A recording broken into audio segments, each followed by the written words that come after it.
Olá pessoal, então voltamos com a aula de resíduos e vamos lá para o lixo eletrônico. A cidade de Guiyu, na China, é um exemplo negativo da carga ambiental provocada pelo lixo eletrônico. O avanço cada vez mais veloz da tecnologia promove um sucateamento constante de aparelhos elétricos e eletrônicos, criando montanhas de lixo que podem conter elementos químicos altamente contaminantes. Cerca de 50 milhões de toneladas de lixo são produzidas todos os anos no mundo, e entre todos os países chamados de emergente, o Brasil aparece no topo da lista dos produtores desse tipo de resíduo. Então, outro problema aí que a gente tem é o lixo eletrônico, né? Conforme ocorre aí uma renovação no parte dos aparelhos domésticos, né? As pessoas deixam de utilizar o aparelho que tem e compram por novos aparelhos. E a gente vê que o Brasil aparece aí como um top, né, na lista de produtores de resíduos de lixo eletrônico. Principalmente quando a gente observa os países emergentes, tá bom? O maior perigo do lixo eletrônico é a contaminação por metais pesados, como mercúrio e chumbo. Para não poluir, os equipamentos precisam ser desmontados da forma correta e cada componente precisa ser separado conforme a sua composição. Um tratado internacional, a Convenção de Basileia, assinada em 1989, regulamenta o transporte de resíduos considerados perigosos. Mas 80% de todo o lixo eletrônico produzido pelos países ricos do mundo ainda vai parar nos países pobres. Então, a gente vê aí o lixo eletrônico, né? E que os principais componentes que podem afetar negativamente o meio ambiente, né? É o mercúrio e o chumbo que tem nesses lixos, né? Nesse tipo de lixo. Então, a gente vê aí que também os países ricos, né? Acabam levando esse lixo eletrônico jogando aí para os países pobres. E isso aí eles não resolvem, né? Então, os países ricos, ao invés de tentarem resolver o lixo eletrônico, né, o problema que eles têm com o lixo eletrônico, eles simplesmente aí jogam para os países pobres, deixam aí o lixo para os países pobres, que é um grande problema também para todos nós, né? Continuando então com o nosso conteúdo. Formas de tratamento e destinação dos resíduos sólidos. Então, vamos ver aqui formas de tratamento e destinação dos resíduos sólidos. A primeira forma de tratamento que a gente tem é a reciclagem, né? Acredito que todos nós aqui já conhecemos bastante sobre a reciclagem.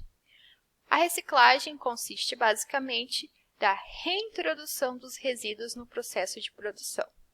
É uma prática que precisa ser difundida, especialmente pela economia da energia gasta nos processos de produção e pela diminuição na otimização da matéria-prima virgem.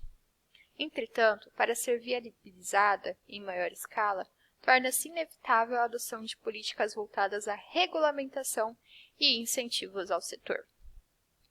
Então, ainda é um problema que a gente vê, né, e que a gente viu lá no início da nossa aula, é que muitos aqui no Brasil ainda não fazem a reciclagem, né? E ainda é necessário que ocorram políticas públicas para incentivar aí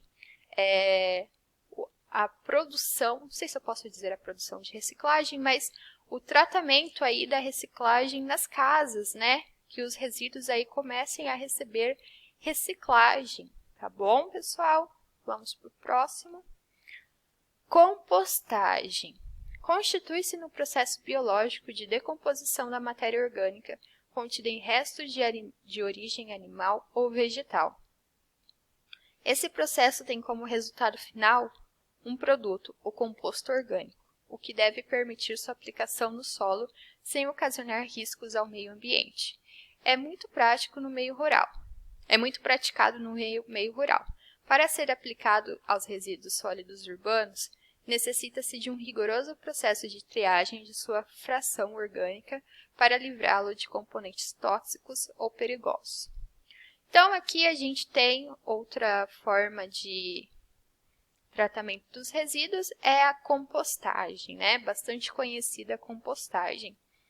E a gente vê que o meio rural aí é o que mais pratica compostagem nos dias de hoje, né? Mas isso também precisa ser transformado no meio urbano, né? O meio urbano aí também precisa receber o processo de compostagem, né?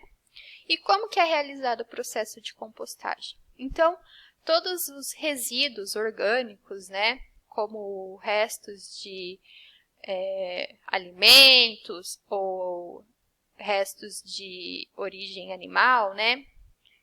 Dejetos dos animais ou restos de alimentação que a gente possa ter, né? Frutas, verduras que a gente jogaria no lixo, assim, coisas que já estão estragadas ou coisas que não dá para produtos que não dá para serem utilizados.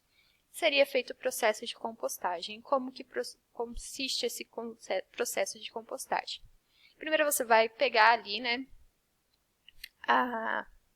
aqueles dejetos que sobraram. Ao invés de jogar no lixo, você vai pegar o resto dos alimentos, vai fazer uma pilha de compostagem no recipiente, vai transformar essa pilha de compostagem em um composto orgânico e depois vai utilizar isso na fertilização de novos solos, tá bom, pessoal? A compostagem é feita aí nesse processo bastante simples. Aterro sanitário é a forma de disposição final de resíduos sólidos no solo. Em local devidamente impermeabilizado, mediante confinamento em camadas cobertas com material inerte, geralmente solo, segundo normas operacionais específicas, de modo a evitar danos ou riscos à saúde pública e à segurança, minimizando os impactos ambientais. Então, o aterro sanitário é esse que a gente está vendo, né? Bastante conhecido aí, né? Eu lembro que quando eu era pequena tinha um ali no início, né, de Maringá, ali na parte do... esqueci o nome do bairro, mas era parte de Parque Industrial, se eu não me engano. Tinha um aterro sanitário bastante grande ali. Ocasionalmente você sentia um cheiro ali desconfortável de lixo, né? E a gente tem o aterro sanitário como uma destinação do lixo, né? Dos resíduos sólidos, tá bom? Incineração é o processo de redução de peso e volume do lixo pela combustão controlada. A incineração é utilizada atualmente no Brasil apenas para tratamento de resíduos hospitalares e industriais. É bastante difundida em países desenvolvidos e com pouca extensão territorial e normalmente associada à produção de energia. Então, a incineração muitas vezes pode estar associada à produção de energia, tá bom, pessoal? Mas não é em todos os casos. No Brasil, ela existe para o tratamento de resíduos hospitalares e industriais. Também ocorre a incineração, pessoal, em áreas rurais, tá bom?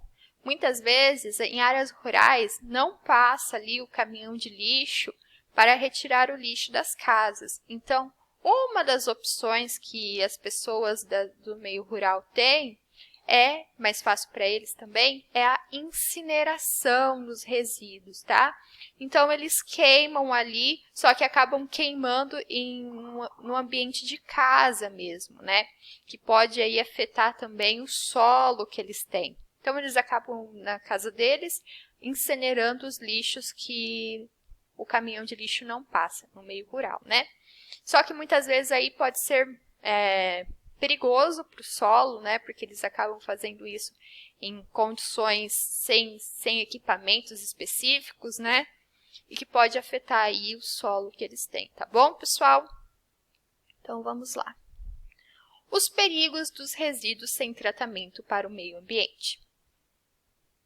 Nas últimas décadas, o aumento da população e seus hábitos de consumo resultaram na elevação da produção industrial e, por consequência, na maior geração de resíduos. O problema é quando descartados sem nenhum tratamento, podem afetar o meio ambiente, o solo, a água e o ar e a saúde humana.